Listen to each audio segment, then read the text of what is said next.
Boom. Okay.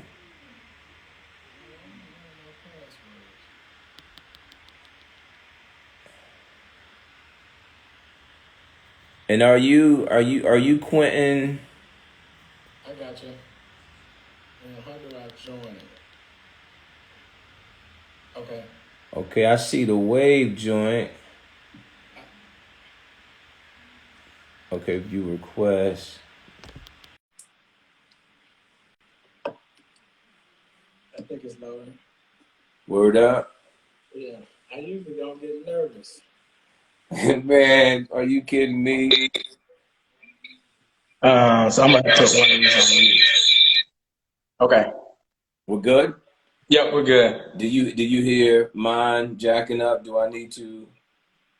If you can go up just a little bit. Okay, turn up the volume. Yep. Okay, let's I see see here. Gordon here. See here. I do that. Boom. Oh, we get some feedback. Thanks for everybody already tuning in. I see you guys popping in. We got about 2 minutes and a few seconds before we go live. We want to go ahead and jump on live on. You know what I'm gonna do? I'm gonna throw my earbuds in. I wonder if that'll be better. Boom. Oh, you got a countdown and everything. Oh yeah. We going we gonna make it till we make it. You dig? So, you know what I'm saying. The content that I show on Facebook, we have our software, and so it gives me a countdown. Like if I start it, it'll count me down to the point we're supposed to go live. Okay. That's So you good dope. on sound on both? Yep. Okay. Let me turn this down just a tad. And if there's any feedback, let me know. Thank you guys for tuning in already. Some people are joining by way of Instagram. Listen, Instagram, you guys you are in store. Most of you probably already follow, D Berry. The reality going forward is there's going to be some great conversation. We're talking about pressure. Like everybody's dealing with pressure, right? But we need to know how to handle pressure. We need to know that pressure is real and pressure is a reality. So we're about to have some fun tonight. Definitely going to get some golden nuggets, some as my father's a Sunni Muslim. And so when we sit down and we talk and we build, he said, Jason, breathe on me. So Quinn's about to breathe on us tonight so we can build and we can, learn and engage. And so thank you all for tuning in. I'm super excited about those that's jumping on the Instagram. Listen, go ahead on and share this or however you do that on Instagram. Go ahead and push this. I'm going on Facebook Live as well. We're going to load up right here in about a minute. We're going straight up at 9 o'clock, all the way live. Listen, it's going to be some great content. You don't want to miss this. I'm telling you, if you catch Quentin now, by the time 5 years from now, we won't be able to touch him. 3 years from now, 2 years from now, we won't be able to touch him. You bring him in, you're gonna have to pay him six figures just to have a conversation. So the reality going forward is you better get in here now and see him. I guess as the TikTok said, show me where you was at the bottom. Well, this cat was at the bottom when I met him. Like this cat, like he ain't nowhere near that. Like this cat was, he was figuring some things out years ago, and he took his time and what's better than a chess player? Then that's what I would say Quentin is. So thank you guys for tuning in. This guy is really a muscle, and a jewel to our community, especially to our young people. You know what I'm saying? Because they don't know the game and they go into these organizations trying to figure some things out. Let's go ahead and go live, Facebook. So we're going live with Facebook now. Boom, boom, boom. Listen, welcome. Listen, this is another I will post coming to you live. It's Monday night, 9 p.m. You know where it is. You got to be here. You got to be here if you're going to be a part of what's going down. You know that we're here to motivate. We're here to push you towards your goals, towards, anything you believe in God for. You don't have to be Christian to engage in this content, but it is what it is. Y'all know who I am. I'm going to represent that regardless, but I don't shame on anybody for whatever you believe. So thank you guys for tuning in. Hope you guys are having a super amazing day. It's Monday.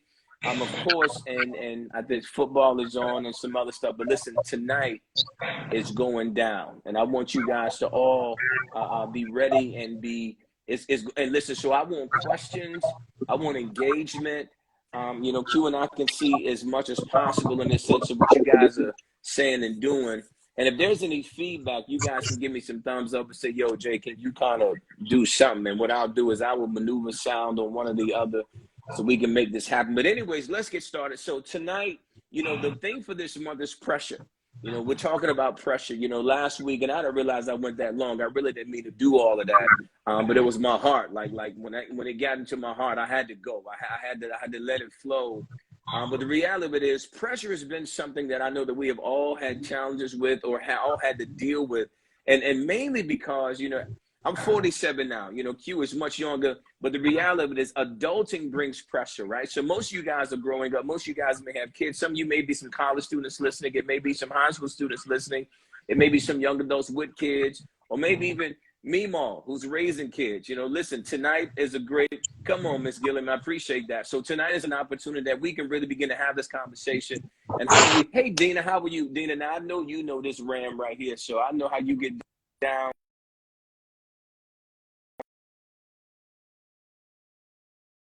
This night, we're talking about pressure. Last week, we talked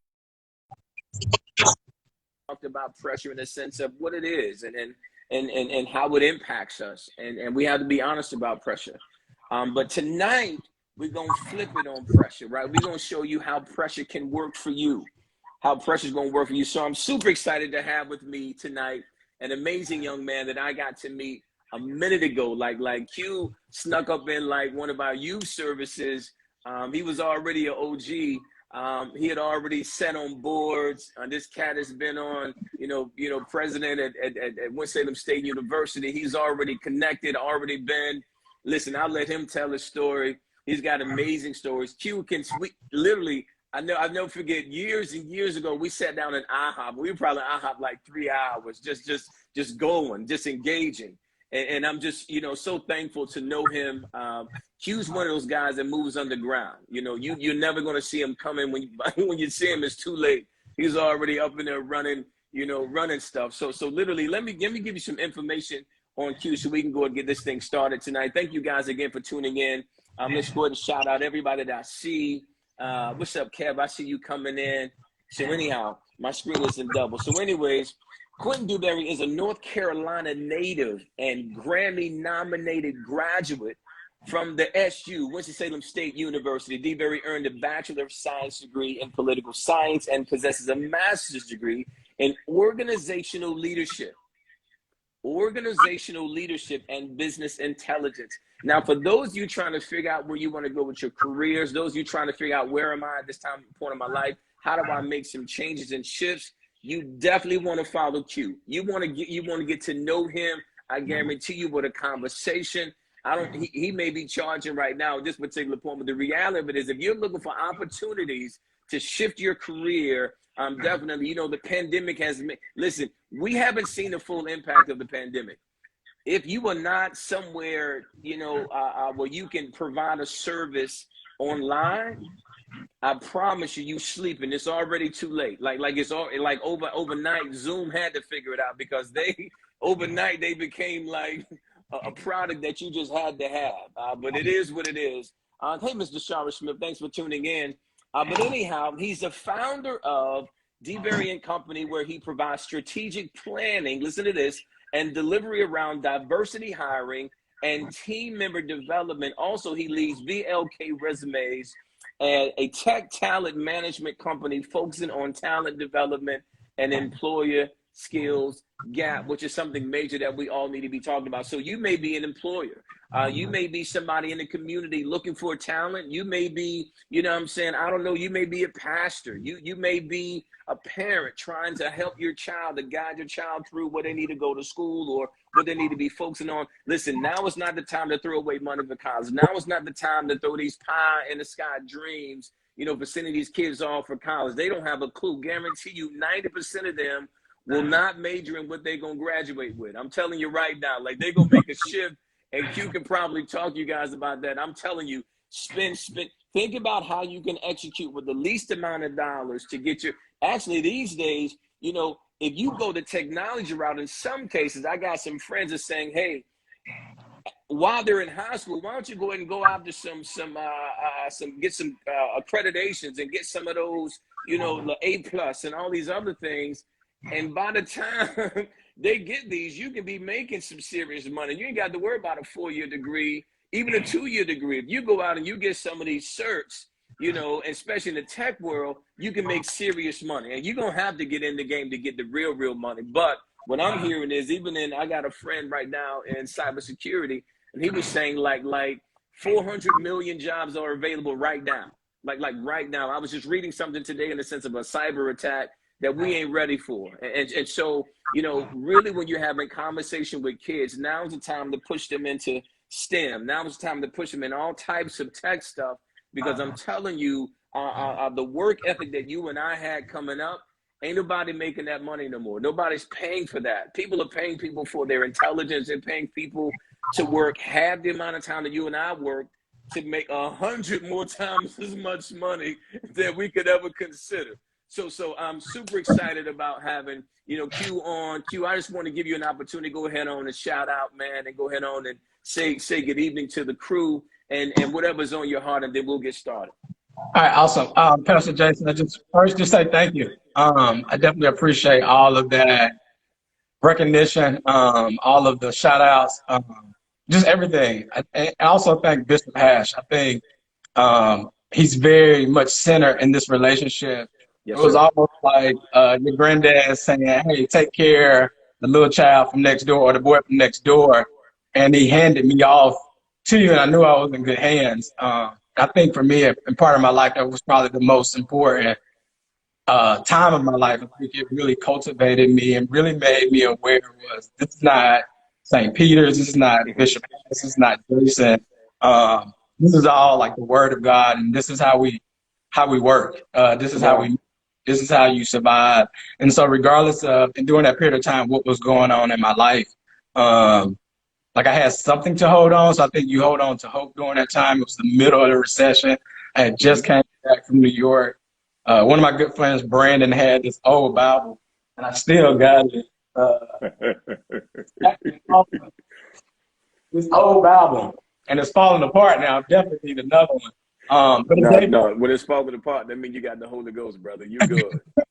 And it gave me, I came to church, and I think we developed. For me, it was someone I felt I could be transparent with and really help guide me of taking all this ball of energy, all this ball of unknown, and help mold it into what I'm trying to become or what I'm becoming in a safe space. I think there was no judgment. It was like, be who you are, but we're going to help you. And so I definitely appreciate all of that.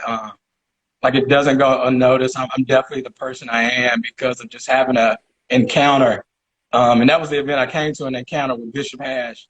Development said before we even knew we were ever going to meet was Quentin will be SGA president. He would meet Bishop Hash to kind of spark and settle who I am from a foundational standpoint. Come on, bro. Listen, man.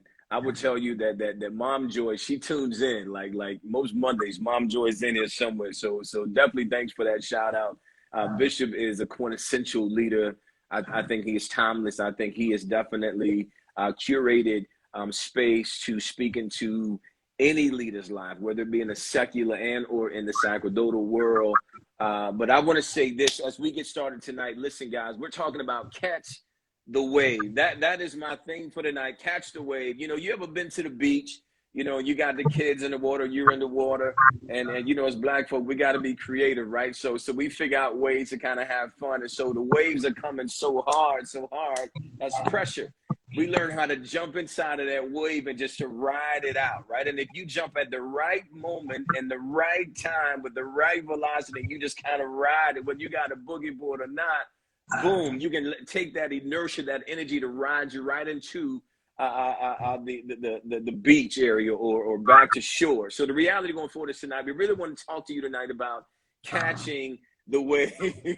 Kevin said only up to the knees, though. That's right. So listen, tonight is going to be a great opportunity. Once again, you guys are listening to one of the greatest minds I think connected to, you know, African Americans and even diverse cultures in the reality. I'm not even sure. So Q, you're not even living in the city now. You still in Charlotte, or you? I'm still in Charlotte. Okay, so definitely you are reachable. I'm gonna tell you now. Go ahead and lock him down. You guys need to know more about what's going on with Q. Smart guy, brilliant guy. Q, I definitely need to connect you with Kevin. He's on here as well. He's definitely in the tech world as well himself. Definitely doing some things, several businesses, about like you. You guys probably have a lot of the same kind of mindset. But tonight we really want to talk about, how do I utilize pressure to work for me? How do I utilize pressure to work for me? You know, when Q came in last week to the post, I said to myself immediately, Q's got to be on this topic. This is a topic that Q only knows so well. I think that a lot of the people that we are, to Q's point earlier, God takes us through some stages, and he takes us through some realities in life that really begins to curate like something powerful. And it takes pressure to make some of this, to purify gold and to make diamonds, those types of things. And so when you see the young man that he is, you know, you guys need to definitely tune into some of his social media. He's now putting together, or he's actually probably almost put it out, and maybe in full development now at this particular point, a documentary about that path. One of the challenges that I found out, you know, raising a son, is there's not enough content out there for African American men to see our story. Typically, you know, when you wonder why young kids are not reading, young Black boys are not reading, because when they read, they don't see us, they don't see our story. And Q was taking the time to kind of like walk you through, you know, his Laurinburg. If you ever get to know Q gonna tell you about his friends from that town. You're gonna learn that Q goes back every now and then. Laurinburg's got to be maybe 2 stops lights, and they may have a super, not a super Walmart yet. I don't know if they. No, I ain't got no super Walmart.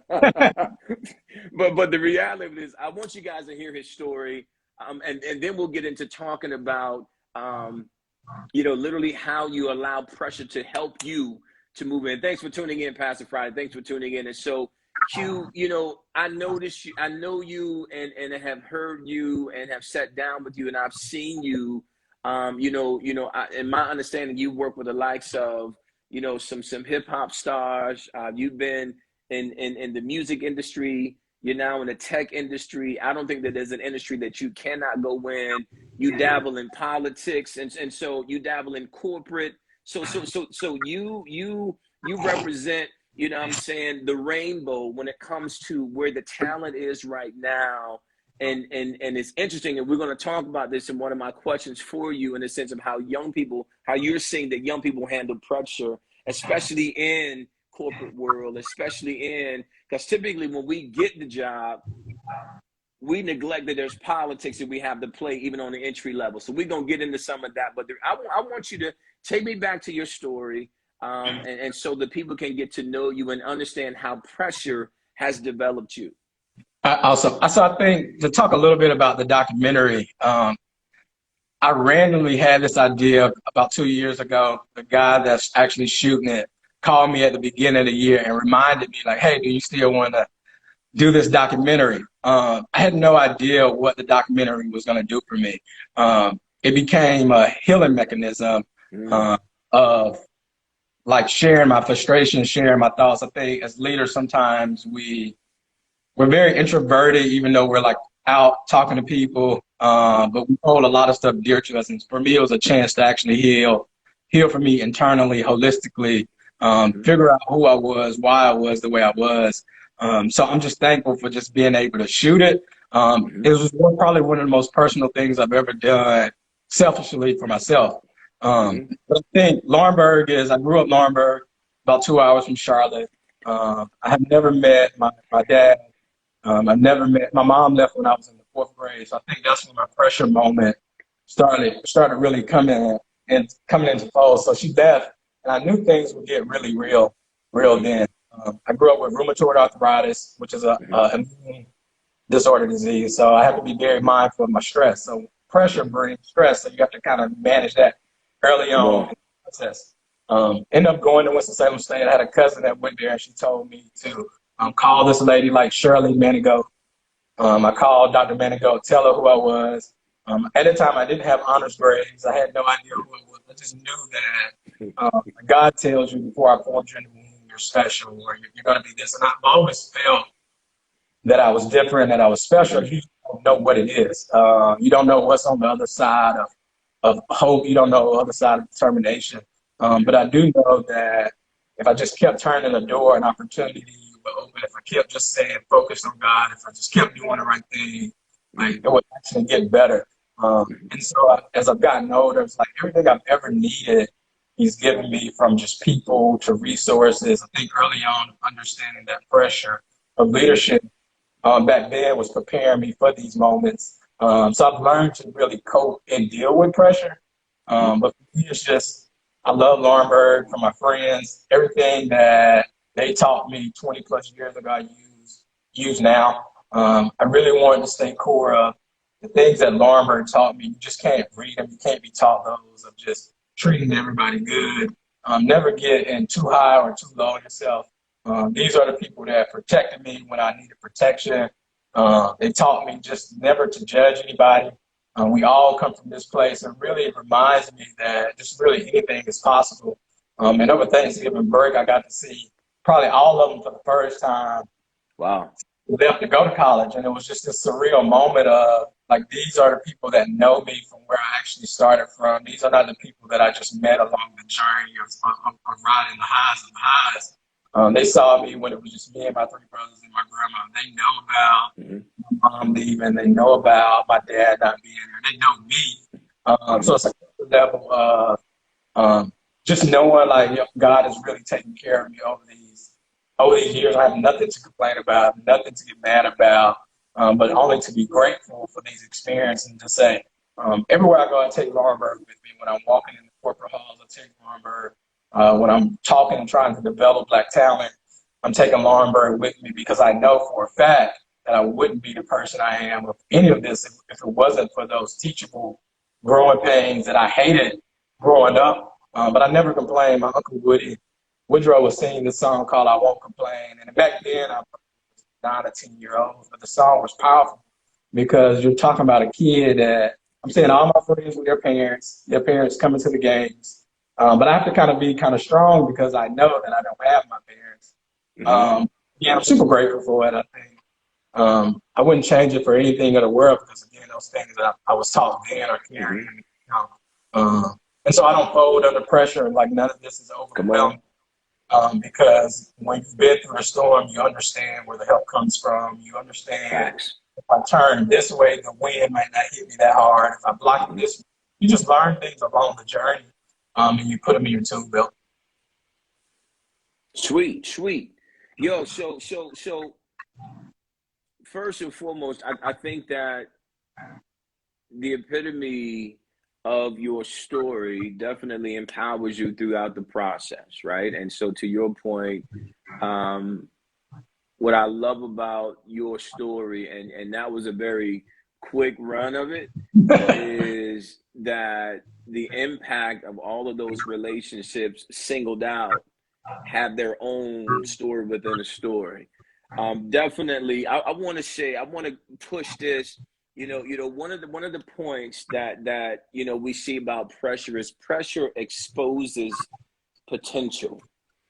Pressure exposes potential. And when you look at that, the reality of it is most of us would not even know that we had potential without being exposed to some hardships. And you look at us as African Americans, you look at us when it comes to health, when it comes to money, when it comes to treatment, when it comes to justice, when it comes to all these different things. There's so many different things that impact our culture. It has definitely exposed, literally, the potential that we have. And one of the things that I think that the more mature generation has a challenge with this younger generation is the fact of how much pressure they had to go through and how they made it. I think we've all seen the TikTok that said, the brother said that hard days make hard men, and when hard men make it, then it brings easier days, which makes weaker men or weaker younger men. I think the reality going forward is the amount of pressure that you have come through, the amount of pressure that you've been exposed to, especially not having, you know, the mom and the dad in that scenario. You probably grew up much faster, so you're probably much more mature as a younger person, and probably had to, you know, execute and navigate a lot of different avenues, you know, on your own. And what I am thankful for my experience at Winston-Salem State University is those types of colleges are definitely incubators for amazing talent. I think that they provide space for smaller classrooms. They provide that grandma nam and auntie nam mindset. I mean, you go to school and there's people on the staff like Sister Gilliam on the staff right now. She runs the cafeteria. You know, she's in our post right now. She runs Winston-Salem State's, you know, food service area. You know, so I was just talking to her the other day. But they provide that nurturing environment for most of us that did not have that nurturing coming up, and so which is one of the reasons why my wife and I are trying to direct our children to go to an HBCU for their undergrad degrees. We think that it's essential. There are some things that I got from that exposed my potential. You know, Q, can you tell me about maybe one particular story or maybe an experience that you had when you got to Winston-Salem State that you think, you know, you said, I didn't even know what an honors student was. You know, can you tell me when you begin to see yourself evolving into, and that pressure beginning to be applied to you so that potential could be developed, or that you would go to be the SGA president, that you would go to have the grades that you did, or, you know, because typically most of our schools, you know, I just met the incoming freshman class, the young men at the beginning of this year, and they're coming still from those same types of towns, those same kind of communities. So it seems to be something that we do well in our HBCUs.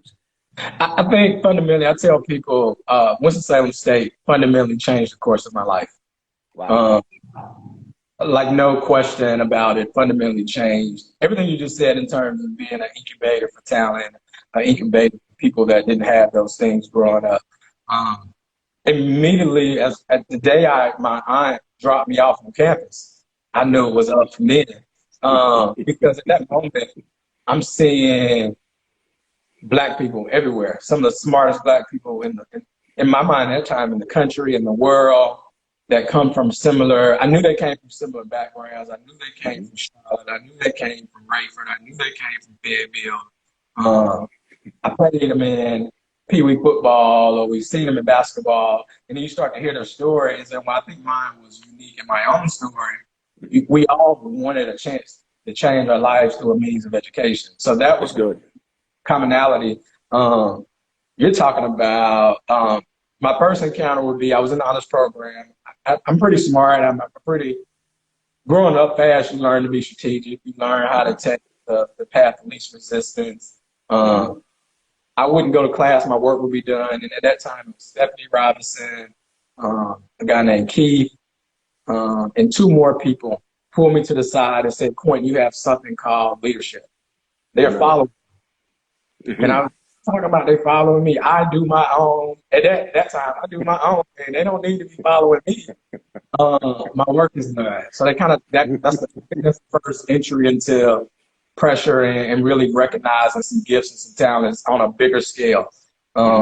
Today, God places the student body president across the hall from 3 or 4 freshman guys, and one of the girls, Stephanie, was like, "Hey, Quinn, I'm going to introduce you to my sorority sister, Christy Swink, who's the president of the school." Christy is this.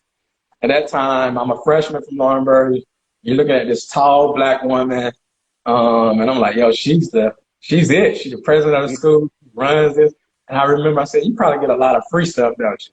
And she started laughing. And I was like, "Yeah, I get a lot of free stuff, but it's like comes with responsibility." And I think for me, that was it. I think once you have gifts and you truly recognize them and you really want to cultivate them and you really want to change your life. I knew I couldn't go back to Laurinburg. I knew I didn't have anything to necessarily fall back on, but I did see smart people that looked like me that were, at that time, I thought were making really sound decisions. So if I'm going to align myself something, if I'm going to be a better person, why not align to those that are going in a similar direction? At that time, I didn't know what direction they were going. I just knew Christy was president of the school. I knew these four supervisors or chaperones of us from the honors program cared about me because they're in the honors program. I kind of already in the back of my mind know I ain't supposed to be here. So I simply just took advantage of the moment. Sweet. And take advantage of the moment. Come on. You know, it's funny, you know, I went back to school later, right? So I went back after you'd already been done. And I remember one of my professors said, listen, the assignment's going to be on Blackboard. So I literally went to the class that the class was supposed to be and nobody was there.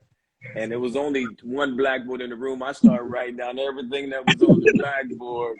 And it was hilarious because she happened to come into the class just to see who was in there. And I introduced myself and I said, you know, I'm a new student, you know, I'm an older student. I'm coming back to school and I'm, you know, glad to meet you, da-da-da-da. I said, is this all the assignment? Because you said it was going to be on Blackboard. And she just bust out laughing. She said, baby, come here. And she took me to her office and she showed me the Blackboard technology speaking. So, you know, even I had to, you know, come in and figure some things out. But those experiences and I was, you get the coddling and you get that. I think Dr. Eversley teaching me African-American, you know, studies and this brother probably knew more titles of books, more emphasis of books. And he really catered to, you know, Black education. He really catered to Black excellence, Black intellect, and then taking the class with, you know, Larry Little, you know, it taught me how to be intellectually critical. And I'm sitting in this class and I'm thinking to myself, like this cat was a giant. I mean, not the fact that he was just a Black Panther, but on the fact of when he tells the story about the Daryl Hunt case, and he was taking baths in the sinks over at Wake so he would not miss his study. And he had to be there studying. And he still breaks out in tears when he told those stories. I mean, you know, that to me, was the epitome of my experience at Winston-Salem State. And I remember one of the first days in class.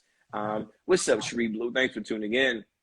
One of the first days in class. Hey, Miss Glenda, thanks for tuning in. What's up, Ben? And a kid came to class late. And literally, you know, Dr. Little got up, slammed the door, and said, get out.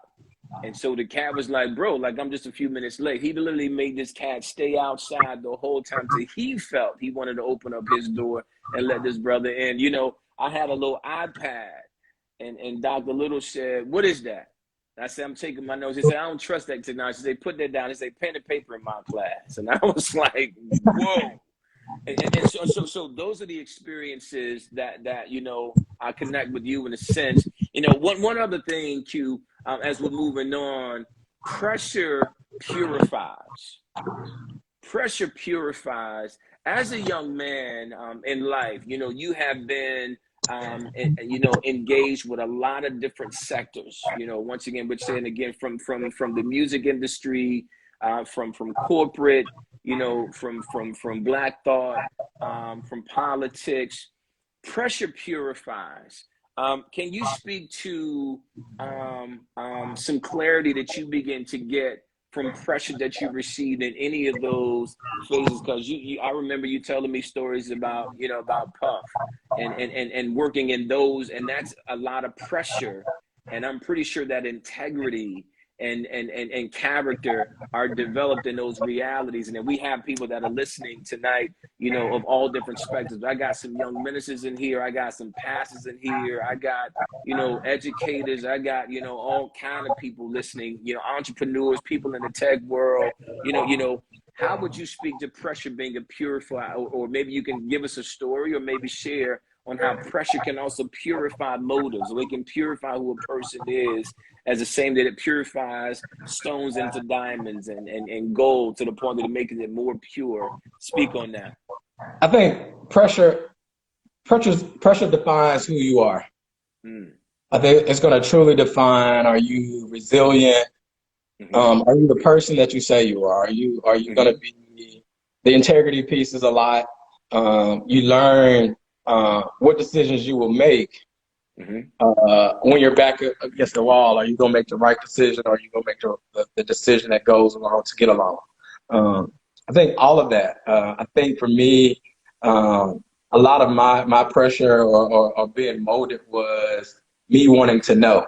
I think my Mm. big pressure moment came, I've been telling people recently, like June 16th, I found myself sitting in the back of an ambulance with my Mm. heart racing. And so, and it was that moment, it was like God, it was like, hey, you have to make a decision. Mm-hmm. You have to make a decision. Are you going to do exactly what I tell you to do? Or are you going to do what you want to do? And so my pressure moment was, God, I think I like doing what you're going to tell me to do. And for me, I could see my life elevate. I see my peace come back.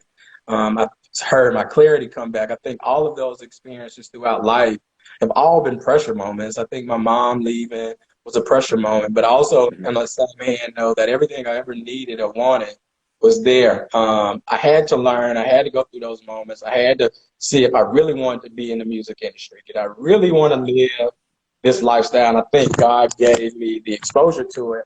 Dale Williams told me, and I'll never forget, she said, Quint, you're trying to be a nice guy in a dirty industry.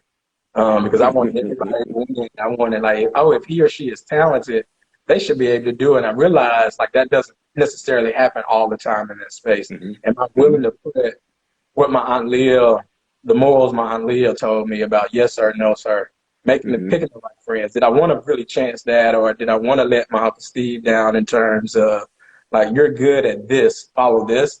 So I think Mm-hmm. all of those moments, me figuring out, hey, people are following me, was a pressure moment, because you still can make the choice, All right. personal choice, to go the other way. I think when you realize you have a calling on your life, you have to take those moments with your chin up. Dale also told me, when I think one time I got in trouble at school for doing something I shouldn't have done, she told me to walk out with my head held high. Mm-hmm. And that told me, like, pressure moments will come. That's when leaders are made. That's when leaders are born. None of us are without flaw. You have Facts. you have to go through these challenges Mm-hmm. to be and to do what God tells you to do, because no one would believe it. If I only started my life off with me being SGA president and me meeting P. Diddy and Russell Simmons, Mm-hmm. most people can't grasp that. Come But on. if I could tell you that I've never met my dad, I know what that feels like. Mm-hmm. I know what chasing a feeling that you can't get. In terms of wanting somebody to love you back, I know what that means. I know what Mm-hmm. determination means. I know what resilience means. So I'm not just telling you what I think or what I feel.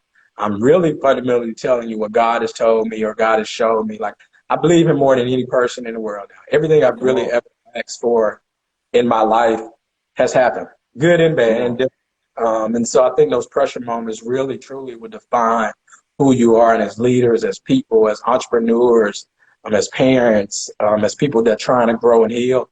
You got to Mm-hmm. spend time with yourself. And those moments are those molding moments, those cultivating moments, they're lonely because it's just you and your creator. And so I think that's when the truth comes. Mm-hmm. When you realize I haven't made all the right decisions. I knew what I was doing. Not nobody tricked me. Nobody Right. said no. I knew fundamentally what I was doing. And so when you make a decision to follow and you make a decision to submit, I think all of those situations make a lot more sense. I'm more emotionally tapped in. I'm more emotionally aware of my surroundings. And so I will always say I'm not overwhelmed, because I think those moments were needed for my life. I don't think my parents could have taught me what I needed to know for this moment. Like, they Mm. wouldn't have been equipped to teach me, to provide for me in this moment. So I think while it was rough experiencing it, I now have an opportunity to sit on some of the biggest boards. I'm in the Come rooms on. that can take That's all right. of the pain, all of this unknown, and say, God has steered me. And so I know where these decisions are coming from. I know where they're rooted in. I know where their foundations are. And so again, I don't have to second guess it anymore, because Right. once you've gone through the fire and through the storm, Right. um, it creates something different in you. Come on. Yo, that's powerful, and I like that. As soon as you were saying that, I was reminded.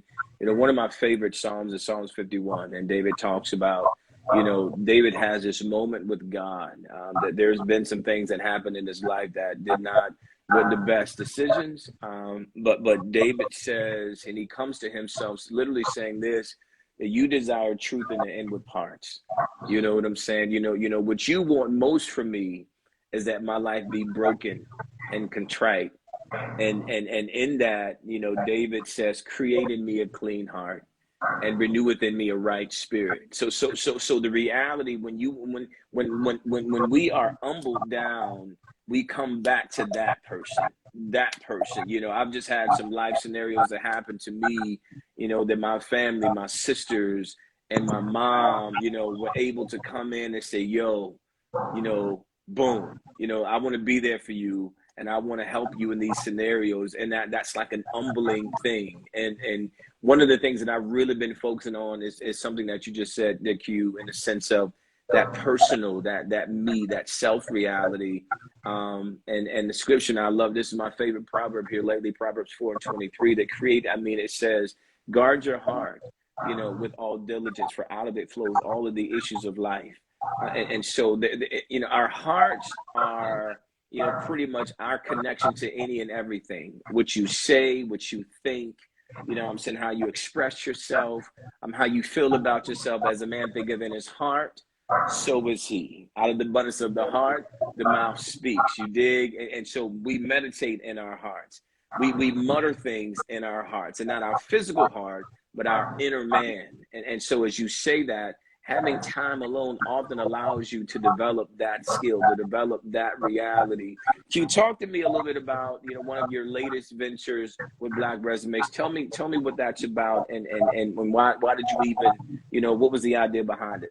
I think we talk about journey. I'm really big on the journey because you get to carry it, you get to learn from it. And so December 23rd or 22nd, I was working at Wells Fargo. I had just got out of a leadership program going around the bank, but I got around some toxic leadership.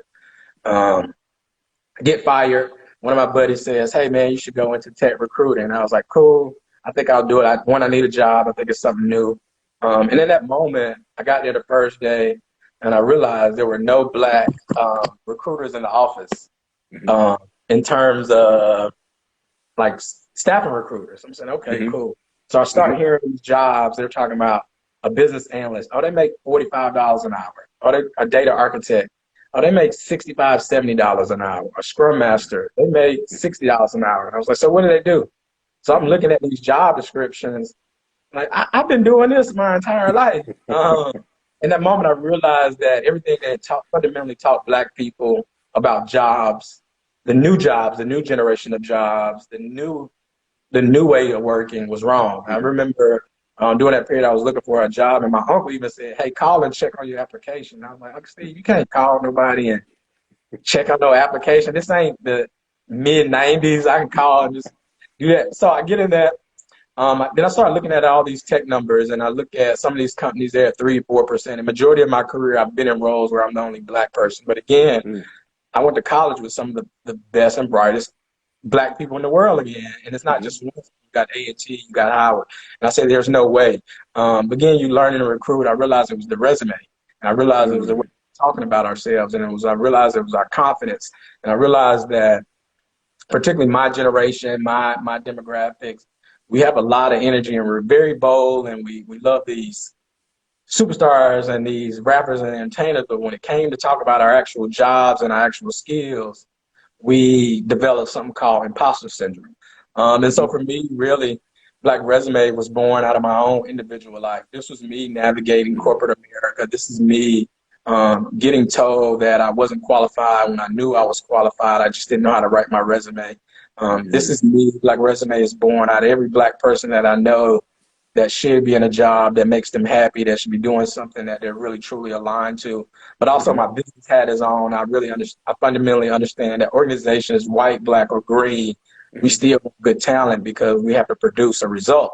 And so what I've done is really taken my entertainment background, my leadership background, I've merged the two, and we want to be, if you've heard of Rich Paul or Maverick Carter, who manages LeBron, we want to be that management company for Black tech talent where we cultivate them, we develop them and deploy them. But companies don't have time to sit here and train you 24/7 because I need you to be producing. And so what we're going to do is really skills-based training. Okay, these are the skills for the next 10 to 15 years.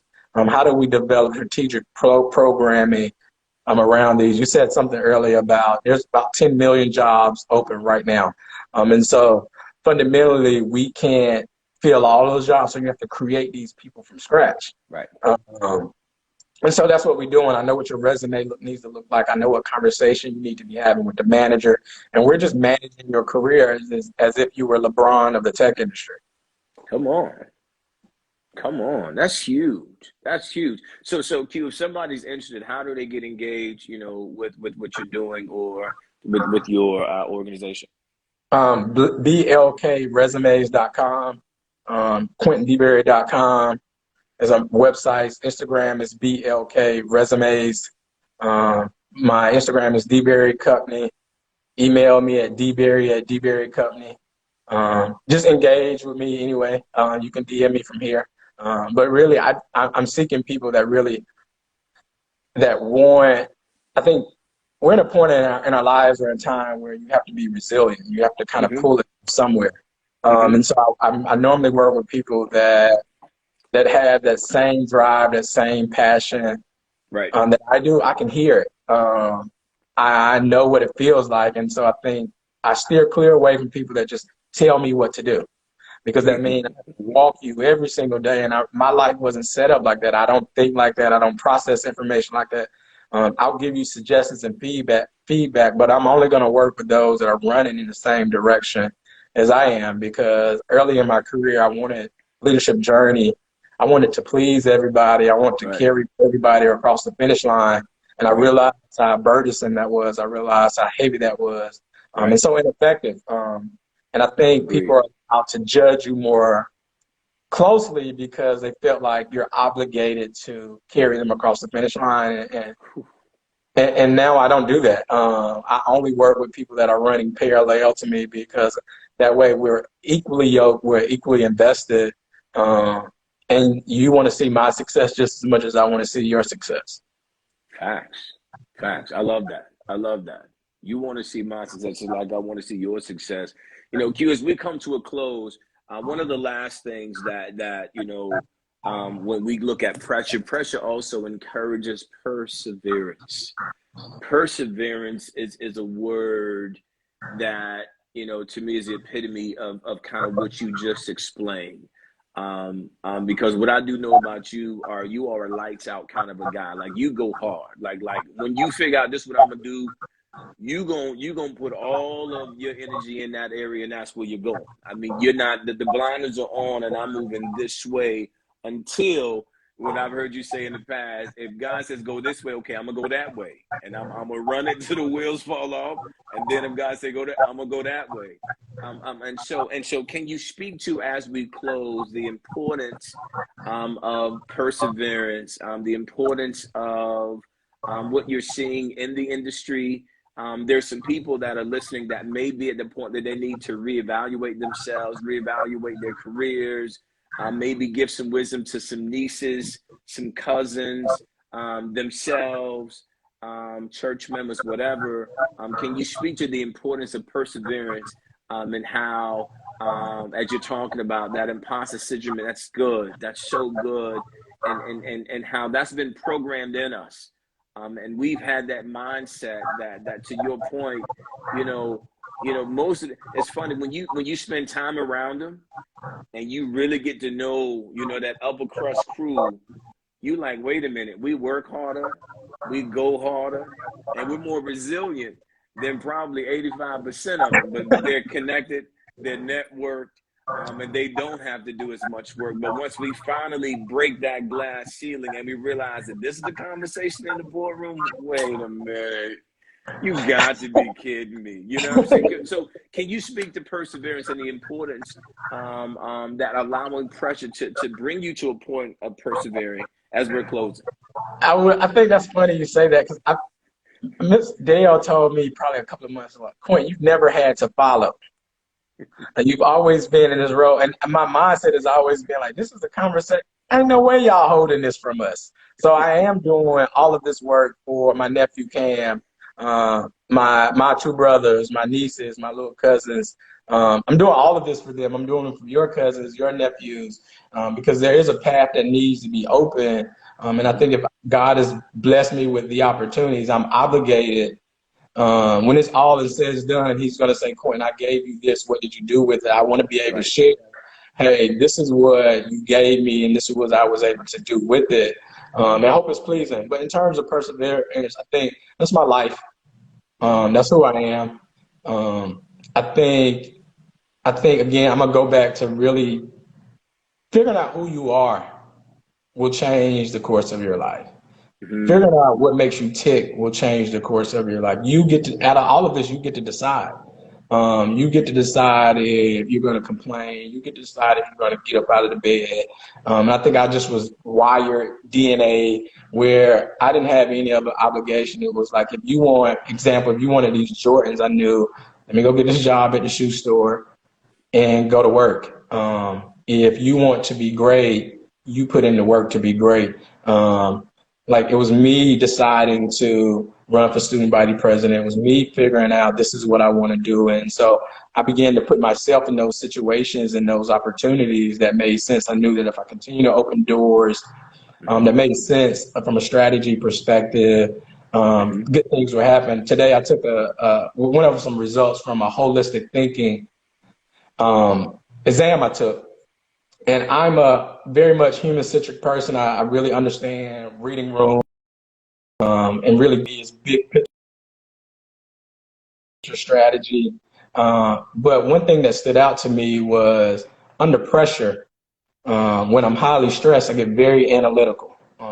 It's like very high to 99th percentile. And for me, it's really focusing on like be strategic about your life. And that could be very simple. I know that for me is if I do what God tells me to do, for the last 4 or 5 months, he's shown out like, hey, do this, a door open. I was able to win a $5,000 grant for Black Resumes. It was my first pitch competition. I've never pitched a company. I did the application an hour before it was due. I did the presentation itself a few days before. I did it Monday. It was due Thursday. But again, it's just following and listening to God. It's like, I'm not going to put you anywhere that's going to like not allow you to talk about me. Come on. And so I believe that. And so it's opportunities and opportunities and opportunities. As long as I'm doing it for him. Come on. To expose him, to share him. Like, because I know there's, again, 5 years ago, I wouldn't have been able to talk about 90% of this stuff, but I do realize like this is all true. This is all the journey where I cannot say that it's me. I can't say it's Pastor Jason. I can't say it was Uncle Steve. I can't say it was Uncle Steve, Aaliyah. While these people are very instrumental in playing their part, it was all God because I'm watching it. I wrote, the check was $5,000. I turned it to $50 million. And I wrote a note to myself, so I'm not surprised when God does it. I won't be surprised because he's already told me everything to do. And I don't feel overwhelmed. The rooms I've been in, those rooms prepare me sitting at a table at Winston-Salem State with the Bishop Hashes and Scott Bowers at 17 years old from Laurinburg, where nobody in my immediate family went to college. That was preparation. That was pressure. And I spoke out then, so now I'm able to speak out with the confidence. That's my Uncle Steve telling me, you deserve to be here and never second guess yourself. I think that's you instilling me, like, be who you are, develop who you are. I think people just need to, I'm really big on self-identification. It took me a long time to get to the place of me, not what people wanted me to be, not what people thought I should be. But what God told me I was. And so really being confident and walking in that, I'm more secure. You know what I'm saying? The anxiety is not there. It's like, just do what I tell you to do and you'll be all right. But for people, just again, spend a lot of time with yourself. Not what Instagram tells us, not what Twitter tells us, not what Facebook tells us, not what the TV shows tells us. Like, while I was in the music industry, I realized how powerful those words are.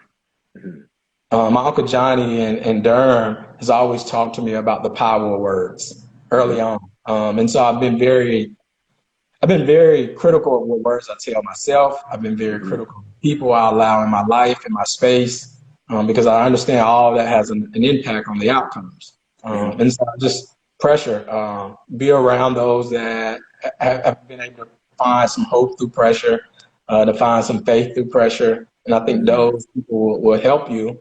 Again, if you're going in the right direction. We're big on this word peace. Be around people that bring peace to your soul, that bring peace to your mind, that brings clarity to your mind, so that you can do the things that you want to do, that God has told you you can do. I have a plaque in a whiteboard in my room, and it's God says, do whatever you have in your mind, do it, for God is with you. And that is the space that I'm in my life, that it doesn't matter. It's going to look crazy to you. You're not going to understand it. And a few of my friends tell me now, people are sending the mess like, what D-Berry got going on now? And I was like, I really don't know. The truth is, I don't know. I just do the work, and the outcome comes. I'm strategic about what vision I have and what I want to see. I just know the end home run is God has to be pleased. So I think the work is pleasing to him. Bro, yo, you have killed it. Thank you so much, Quentin DuBarry, definitely for coming through tonight and blessing the I Will platform with your heart, your compassion. Definitely what specifically is coming straight to you, which was a rhema word to most of us in the sense of some things we're desiring to do. In closing, I know that you are sharpened and toughened under pressure to be able to to pull through any mountains and obstacles that are in your way. I Will platform. Thank you guys for being so faithful tonight and connecting with us. Listen, go and follow Brother DuBarry. Definitely get connected with what he's got going on. This brother is talking about $50 million, checks and endowments and whatnot that he will be definitely ensuring success is happening within our communities. And I'm super thankful for your time, Brother DuBarry. Thank you. I Will. I appreciate it. Oh, bro, come on, man. Listen, you're going to be back. We'll figure out when and how that definitely I'm serious about this platform. I'm always challenging people that don't just talk about it, be about it, go do something. If you can't do it all tonight, then do one thing towards your goal. If you change 1% each day, then by the end of the year, you'll be amazed. You'll be blown away by what you were able to accomplish. So listen, thank you guys for tuning in. Instagram, you guys are always faithful. Facebook, you guys are faithful as well. Thank you guys for tuning in. Be blessed. We will see you back here next week, 9 p.m. Monday. Peace. Thank you. I appreciate it. Y'all take care. I know that's right. Let's see here. Bro, so thankful, man. So thankful. Bro, you killed it, man. I appreciate it, man. I hope that was okay for you. Can you hear me? Okay, let me get my volume back up on. Okay. Yo, show. I'm gonna be a blessing, man. So you can have to shoot me a cash app, man. I know, I like sowing seeds, man. And I don't believe in those small tokens, but it is what I can show. So I want to be a blessing, man. So you can definitely, like Bishop say, go get your piece of candy with. You know what I'm saying? So hit me over the cash app, man, so I can be a blessing to you. I will. Tell Bishop I say hello. I watched y'all the press service the other weekend. Come on. Actually sent me the link. I was gonna text you, but by the time I said you was on screen talking, hey, I don't know what kind of water he drinking, but that man ain't aged. Bro, I think he's going to hit 79, bro. Man, he is playing golf. We play golf every Monday and every Friday. Okay. He's new to it. He's been playing like a year, bro. I mean, he going hard. Like, he ain't playing